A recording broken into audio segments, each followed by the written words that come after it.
जम्मू कश्मीर से हटाए गए आर्टिकल 370 को लेकर सुप्रीम कोर्ट में दायर याचिका पर सुनवाई इन दिनों चल रही है।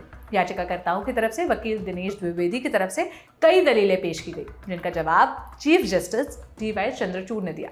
क्या थी वो दलीलें और क्या था जवाब, सब बताएंगे इस वीडियो में। वकील दिनेश द्विवेदी ने दलील दी कि कश्मीर को लेकर शर्त थी कि हम भारत के संविधान से बंधे नहीं हैं, आंतरिक संप्रभुता राज्य के पास थी।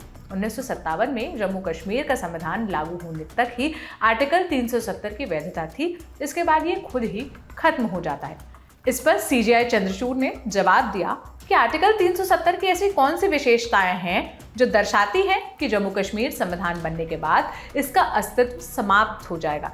इसका मतलब है भारत का संविधान जम्मू कश्मीर पर लागू होने के मामले में 1957 तक ही स्थिर रहेगा। इसलिए आपके अनुसार भारतीय संविधान में कोई भी आगे का विकास जम्मू कश्मीर पर बिल्कुल भी लागू नहीं हो सकता है। इसे कैसे स्वीकार किया जा सकता है? चंद्रचूड़ ने आगे कहा, यदि आर्टिकल 370 समाप्त हो जाता है और धारा 1 लागू रहती है तो जम्मू कश्मीर भारत का अभिन्न अंग है। अनुच्छेद 5 कहता है कि राज्य की विधायी और कार्यकारी शक्तियां उन मामलों को छोड़कर सभी मामलों तक विस्तारित होंगी।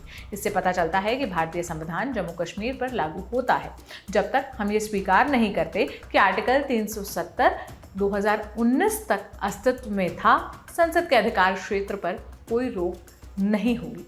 वकील द्विवेदी की दलील पर जस्टिस संजय किशन कौल ने जवाब देते हुए कहा, द्विवेदी की दलील से लगता है कि पिछले कुछ दशकों में जो कुछ हुआ वो गलत है, किसी ने संविधान को नहीं समझा। इससे पहले वकील दुष्यंत दवे ने सुप्रीम कोर्ट में दलील दी थी कि सरकार आर्टिकल 370 को 370(3) का इस्तेमाल करके खत्म नहीं किया कर सकती और सरकार का इसे खत्म करने के पीछे अपना हित था। इसके जवाब में सुप्रीम कोर्ट ने कहा कि सरकार ने किस मंशा से इसे खत्म किया वो पता करना हमारा काम नहीं है, हमारा काम बस इतना है कि संविधान का उल्लंघन ना हो। सुनवाई के पहले दिन चीफ जस्टिस चंद्रचूड़ ने याचिकाकर्ताओं के मुख्य वकील कपिल सिब्बल से कोर्ट में पूछा, आर्टिकल 370 खुद ही अपने आप में अस्थायी और ट्रांजिशनल है, क्या संविधान सभा के अभाव में संसद 370 को निरस्त नहीं कर सकती? इस पर जवाब देते हुए सिब्बल ने कहा कि संविधान के मुताबिक जम्मू कश्मीर से 370 को कभी हटाया नहीं जा सकता है। सिब्बल ने कोर्ट में दलील दी कि संसद केवल राज्य सरकार के परामर्श से जम्मू कश्मीर के लिए कानून बना सकती है। 370 को निरस्त करने की शक्ति हमेशा जम्मू कश्मीर विधायिका के पास है।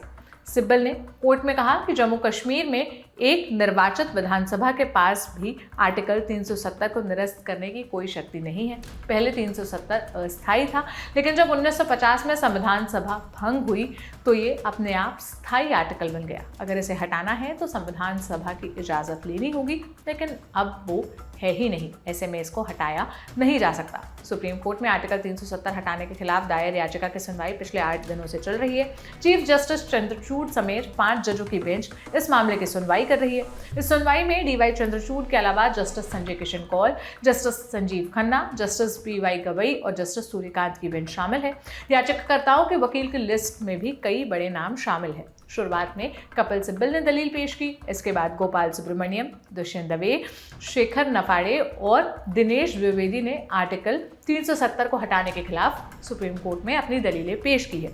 इस खबर पर हमारी कवरेज लगातार जारी है, जो भी अपडेट आएगा हम आप तक पहुंचाते रहेंगे। सारी जानकारी जुटाई थी मेरे साथी दीपेंद्र गांधी ने।